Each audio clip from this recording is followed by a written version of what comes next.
warahmatullahi wabarakatuh.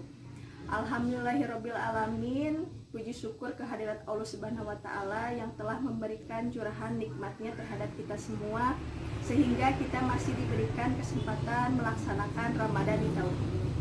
Pada kesempatan kali ini saya akan sedikit membahas tentang bahaya hasad.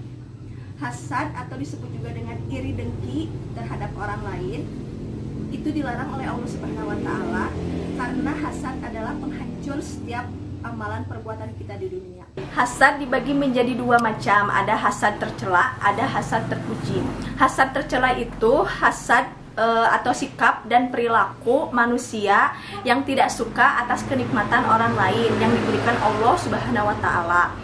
Nah, orang tersebut akan tersakiti atau menyakiti dirinya sendiri sehingga akan menjadi penyakit hati. Hasad terpuji yaitu suatu sikap yang tidak suka keutamaan orang lain sehingga ia pun ingin menjadi semisalnya dirinya sendiri atau bahkan lebih dari dirinya. Hasad semacam ini disebut dengan ghibthah. Allah Subhanahu wa taala bersabda,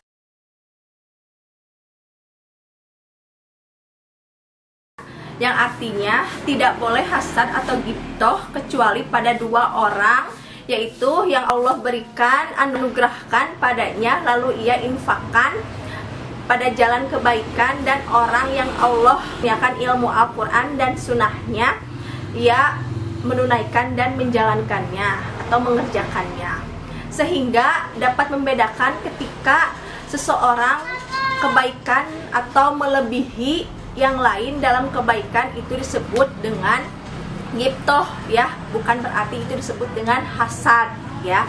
Ada yang lebih berilmu contohnya, ada yang lebih beriman atau ada yang lebih bisa menghafal Al-Quran darinya, maka ia ingin seperti itu, bahkan ia melebihi dari orang tersebut. Nah, itu dinamakan ghibthah dan termaksud hasad yang terpuji. Abu Hurairah berkata bahwa Rasulullah SAW bersabda, jauhilah hasad atau dengki karena hasad akan menghanguskan kebaikan-kebaikan sebagaimana api menghanguskan kayu bakar. Anak-anakku sekalian, saudari muda, kita harus benar-benar belajar bagaimana cara membuang rasa iri, dengki dalam hati kita terhadap orang lain. Karena setiap manusia itu sudah ditakdirkan oleh Allah Subhanahu wa taala dengan garisnya masing-masing. Karena ridho takdir Allah itu adalah keimanan. Dan jangan iri kepada takdir Allah, terhadap orang lain. Orang yang hasad itu akan letih dan capek akan sendirinya.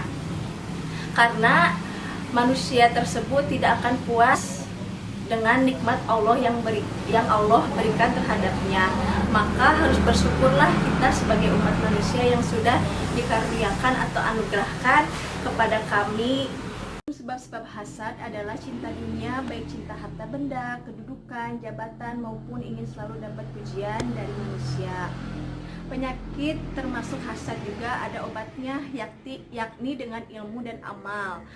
Adapun obat yang pertama adalah ilmu yang bermanfaat untuk mengobati hasad itu sendiri, diantaranya mengetahui bahwa hasad itu berbahaya bagi si penderita, baik bagi agamanya maupun dunianya. Jika sudah mengetahui, maka akan ada keinginan untuk senantiasa membuang perasaan hasad pada dirinya sendiri. Jika sudah begitu, maka hati akan senantiasa ingat dengan Allah, yaitu zikrullah, karena dengan zikir hati bisa menjadi bersih insya Allah.